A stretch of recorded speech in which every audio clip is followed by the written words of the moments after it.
कि हमारा जो है 85% जो है समझे, जागरूक है और अपने-अपने महापुरुषों को पढ़े, हम इतिहास को जानें और संगठित होकर के जो 75 साल से जो है ये मनवादी राज कर रहे हैं, अपना जो संगठित होकर के अपना राज्य स्थापित करें। आप शासक हो, आप शोषित नहीं हो, आप शोषित से शासक बने और अब संविधान को अभी पूर्णतया लागू नहीं है, संविधान को पूर्णतया लागू कराएँ और अम्बेडकर वाली विचारधारा वाले को प्रधानमंत्री की कुर्सी पर आसीन करें।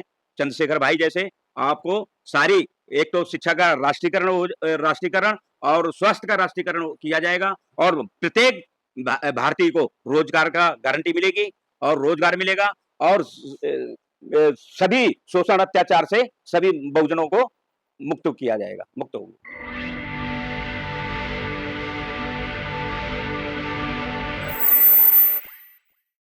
जय भीम। मैं मेवालाल।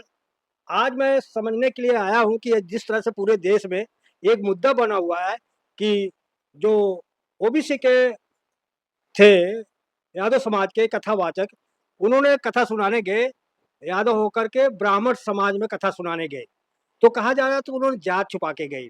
तो इसी मुद्दे पे मैं पूछने के लिए यहाँ पर भीम आर्मी के कार्यकर्ता हैं, इनसे समझूंगा। शशिकांत गौतम सर हैं, तो इनसे समझूंगा कि आखिर जात पूछना अपराध है या जात छुपाना अपराध है। और जो समाज में इस तरह से धारणा बनी हुई है कि लोग कहीं भी जाते हैं, कमरा नहीं मिलता, कहीं नौकरी नहीं मिलते, कुछ तो लोग अपनी जात छुपा लेके, जैसे अभी हाल ताज में देखा जाता है कि नाई ठाकुर लिखते हैं और विश्वकर्मा शर्मा लिखते हैं और यादव जो है सिंह लिखते हैं। तो इनका क्या मानना है सर? मैं अभी जो पूछ रहा हूँ आपसे, आपका क्या मानना है कि लोग नाई से ठाकुर लिखते हैं और विश्वकर्मा से शर्मा लिखते हैं और यादव से सिंह लिखते हैं, तो ये नाम बदलने का धारणा क्या है? मैं सर ये कहना चाहता हूँ कि जातियों में भी कई उपजातियां हैं, तो वो अपना-अपना टाइटल लिखते हैं। अगर मान लो कोई जो है कहीं भी जाता है और वो टाइटल के बाद जो कुरेद के या कोई रिलेशनशिप बिल्डअप करना चाहता है या कोई वो करना है, तो उसको जात बताने में कोई वो नहीं होना चाहिए, गुरेज नहीं होना चाहिए। जात तो स्पष्ट बता देना चाहिए, जातियाँ क्योंकि हमने जातियाँ तो बनाई नहीं, जातियाँ तो ब्राह्मणों ने बनाई और वो अपने फ़ायदे के लिए बनाई, क्योंकि उन्हें पता है कि ये अगर जो है जातियाँ नहीं बनाते, तो वो एक गाँव का प्रधान भी नहीं बन सकता। तो ये हमारे को असंगठित करने के लिए जो है ये जातियाँ बनाई और पहले तो जातियाँ थी नहीं। आप 2000-3000 साल का जो है वो देख लो, तो वर्ग थे पहले, वर्ग बने हुए थे और 4 वो वर्ग बने हुए थे, जातियाँ तो बनी नहीं थी। सर मैं कह रहा हूँ कि जिस वर्ण में बनी है सबसे ऊपर ब्राह्मण, क्षत्रिय, वैश्य, शूद्र, लेकिन मैं देखता हूँ कि जो जातियां हैं, ऊपर वालों को चाटो और नीचे वालों को डांटो। तो ये धारणा बनी है कि हम ऊपर बढ़ना चाहते हैं लेकिन नीचे की तरफ नहीं आना चाहते। चाहे कोई भी समाज का हो, चाहे ब्राह्मण हो, चाहे ठाकुर हो, चाहे यादव हो, चाहे एससी का हो, सब अपने से ऊंचा दिखाना चाहते हैं, अपने आप को ऊंचा बनना चाहता है। अब जैसे मान लीजिए बैकवर्ड में कोई छत्री बनना रहा है, कोई शूद्र जो है अपने आप को यादव बन रहा है। तो इस तरह से जो जात का छुपाने का और अपने को बड़ी जात बताने का क्या धारणा है? इसका धारणा ये हुई है कि इसमें गरीबी-अमीरी की असमानता हो गई है। अगर मान लो सपोज में यादव समाज है, अब यादव समाज में एक तो बेचारा गरीब है, बिल्कुल, तो वो गरीब की दशा जो है अपने आप जो उसको जो है ये कर रखा है कि भई ये इस जात का है। एक जो है बहुत जो है करोड़पति, अरबपति है, तो वो अपने को ऊपर क्षत्रिय मान के चल रहा है कि मैं क्षत्रिय हूँ। लेकिन ये जो है धारणा गलत है, क्योंकि ये जातियाँ जो है जब तक ये जातियाँ या कोई जो है ऐसे बौद्ध धर्म जैसा अपनाएँगे नहीं, तो ये जातियाँ बनी रहेंगी और जातियाँ जो है ये इन्होंने ब्राह्मणों ने बनाई है, अपने फ़ायदे के लिए बनानी है, अपनी स्वार्थ के लिए बनाई है और 6743 जातियाँ बनाई हैं और 6743 में उसमें उपजातियाँ भी हैं, जिससे मेरे हिसाब से 47,201 कुछ उपजातियाँ बन जाती हैं। तो ये जो है सारा जो है इन्होंने अपना खेल जो देखो आज तक भी इनके यही जातियों के चक्कर में जो है आज तक जो इन्होंने असंगठित कर के 6743 जातियों को असंगठित करके 75 साल से जो है सत्ता में काबिज है। सर मैं आपसे जानना चाह रहा हूँ कि कट्टर अम्बेडकरवादी और कट्टर हिंदू क्या पहचान है, आप बता सकते हैं? कट्टर हिंदू जो है देखो वो है पाखंडवाद को मानता है, अपने जो है धर्म पे ज्यादा वो करता है।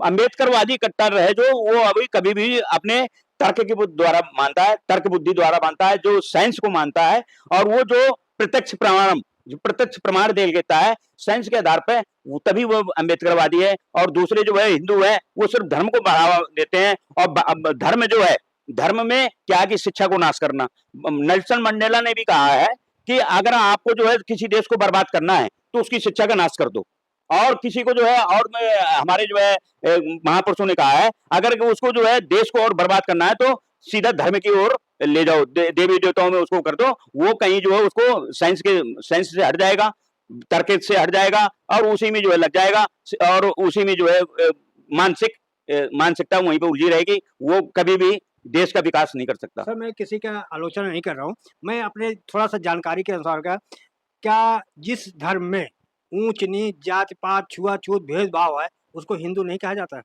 नहीं, जिस जिस जो है धर्म में ऊंच नीच और ये है, वो कभी भी हिंदू हिंदू राष्ट्र नहीं बन सकता, क्योंकि हिंदू राष्ट्र में तो सभी धर्मों को इनको लेना पड़ेगा। नहीं नहीं, हिंदू राष्ट्र की बात नहीं कर रहा हूँ, हिंदू धर्म है। हिंदू जिस जात में, जिस धर्म में ऊंच नीच जात पात छुआछूत भेदभाव है, उस धर्म को क्या हिंदू नाम दिया जाता है या और भी नाम दिया जाता है? मुसलमान हो, सिख हो, ईसाई हो, ऐसा कहा जाता है? ऐसा है, अगर जो है जिस जिस उसमें जो है इस तरह की प्रवृत्ति होगी, वो कभी भी हिंदू नहीं हो सकता।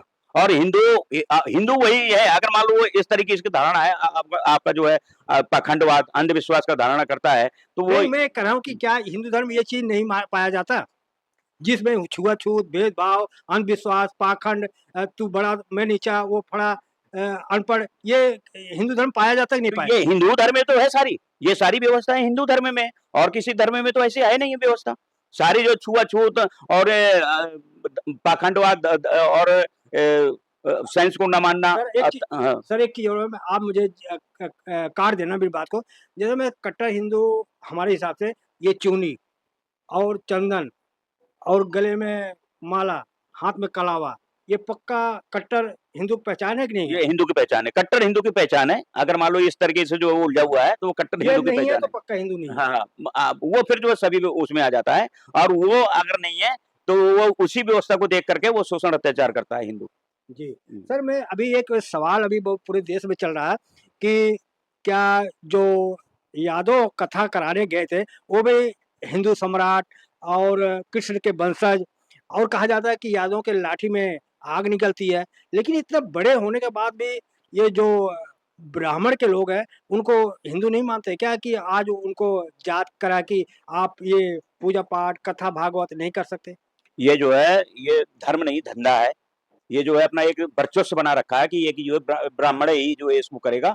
इसी बात पे जो है हमारे जो है एससी एसटी ओबीसी को जो है जागरूक होना पड़ेगा। और ये जो है इनको यादव समाज को भी ये कह देना चाहिए कि भैया ये जो आपका जो है धंधा है, ये आप ही के समर्पित, आप ही सुनो। हम जो है 85% क्यों सुने भाई, 15% सुने, 15% वो करे। तो इनको जो है विरोध करना चाहिए यादव समाज को कि ये इस लाइन पे जाने नहीं चाहिए। अरे भैया, आप जो है अगर मान लो ये भागवत और ये चीजें आप कथा सुनाते हो, तो अपने महापुरुषों की सुनाए। यादव समाज में बहुत बड़े बड़े महापुरुष हो चुके हैं, मैं ऐसे वो भी समाज में एक से एक। नहीं, मेरा सवाल है, आप लोग कह रहे हैं कि ये ना करें, तो मेरा ये सवाल है आपसे, आप पढ़े लिखे नहीं हैं, तो शादी ब्याह कैसे करें? कि जो शादी होता है डेट कहाँ से लाएँ?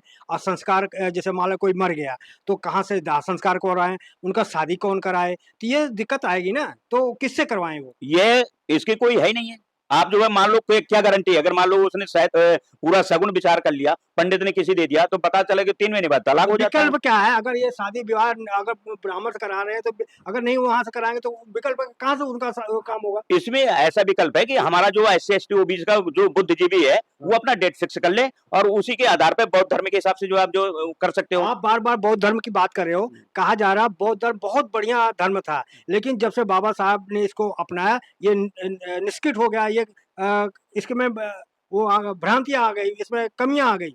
नहीं, ऐसा कुछ नहीं है। इस टाइम पे जब पहले निष्क्रिय हो गया, अब बहुत जोरों से चल रहा है, और बौद्ध धर्म अपना रहे हैं लोग बाग। और बौद्ध धर्म के ही जो है बौद्ध धर्म वो तार्किक है, जो तर्कशील है और विज्ञानवादी है, और जाति प्रथा नहीं है। वहाँ पे सबकी समानता, आर्थिक बराबरी सभी उसके अंदर धर्म में प्रचलित है। और वो बौद्ध धर्म ये कहता है, पहले जानो फिर मानो।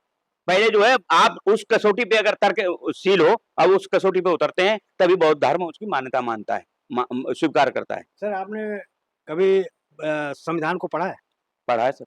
सर संविधान को पढ़ा है, आज संविधान का सारी पार्टी के लोग बखान करते हैं, लेकिन बीजेपी कह रही है कि जो संविधान में है समाजवाद और धर्मनिरपेक्ष, ये बाबा साहब ने नहीं लिखा था।